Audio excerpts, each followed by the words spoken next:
Apkasindo gelar aksi keprihatinan serentak di Indonesia, sampaikan 5 pesan kepada pemerintah. Asosiasi Petani Kelapa Sawit Indonesia (Apkasindo) akan mengaktifkan petani di 22 provinsi se-Indonesia untuk melakukan aksi keprihatinan petani kelapa sawit Indonesia yang dilakukan serentak mulai pukul 9 sampai dengan 12 waktu Indonesia bagian Barat pada hari Selasa 17 Mei 2022. Aksi yang dilakukan untuk menyikapi dampak larangan ekspor minyak goreng dan CPO yang terdampak langsung kepada anjloknya harga TBS kelapa sawit di seluruh Indonesia, khususnya sentra perkebunan kelapa sawit. Jakarta akan menjadi sentra utama aksi keprihatinan petani sawit Indonesia yang diadakan pada 17 Mei 2022 di kantor Kemenko Perekonomian RI dan Patung Kuda Monas. Selanjutnya, kami akan ke Istana Presiden bertemu Pak Jokowi untuk mengaju proposal kami. Kegiatan ini akan diikuti lebih 250 peserta yang melibatkan petani sawit, anggota Apkasindo dari 22 provinsi dan 146 kabupaten kota, serta anak petani sawit yang tergabung dalam Forum Mahasiswa Sawit, Formasi Indonesia. Selanjutnya, Bulat menjelaskan aksi ini juga dilakukan serentak di 146 kabupaten kota, DPD Apkasindo dari 22 provinsi Apkasindo.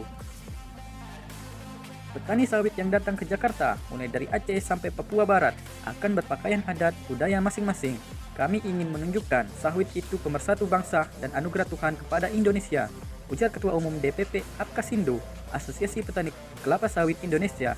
Memasuki Minggu siang, sebagian peserta aksi sudah tiba di Jakarta, seperti petani sawit dari Papua Barat, Kalimantan Utara, Aceh, Sulawesi Barat, dan Papua.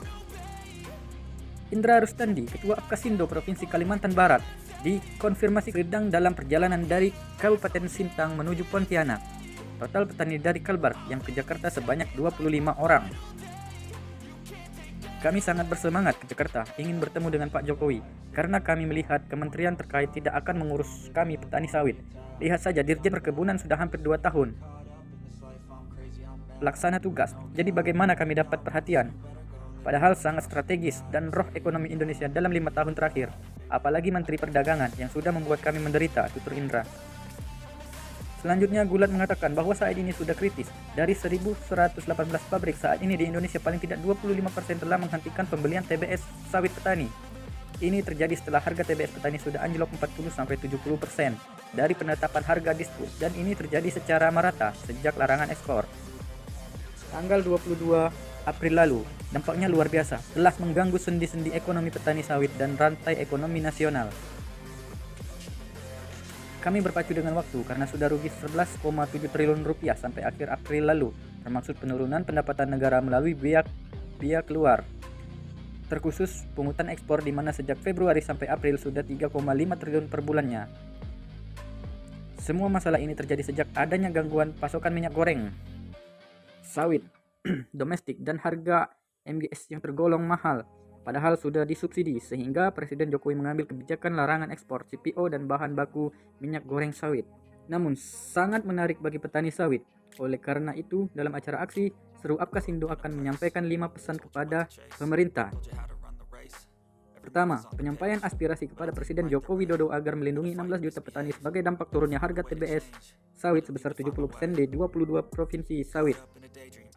Kedua, meminta Presiden Joko Widodo untuk meninjau kembali kebijakan larangan ekspor sawit dan produk minyak goreng sawit serta bahan bakunya karena langsung ke harga TBS sawit.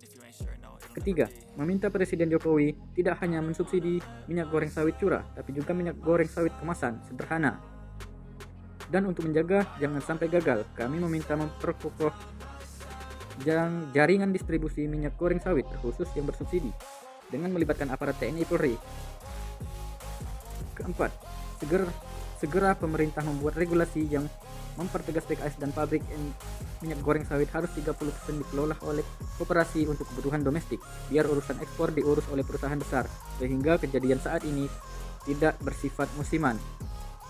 Kelima, meminta Presiden Jokowi untuk memerintahkan Menteri Pertanian supaya merevisi Pemerintahan 01/2018 tentang tata niaga, karena harga TBS yang diatur di Permentan 01 tersebut hanya ditunjukkan kepada petani yang bekerja dengan perusahaan.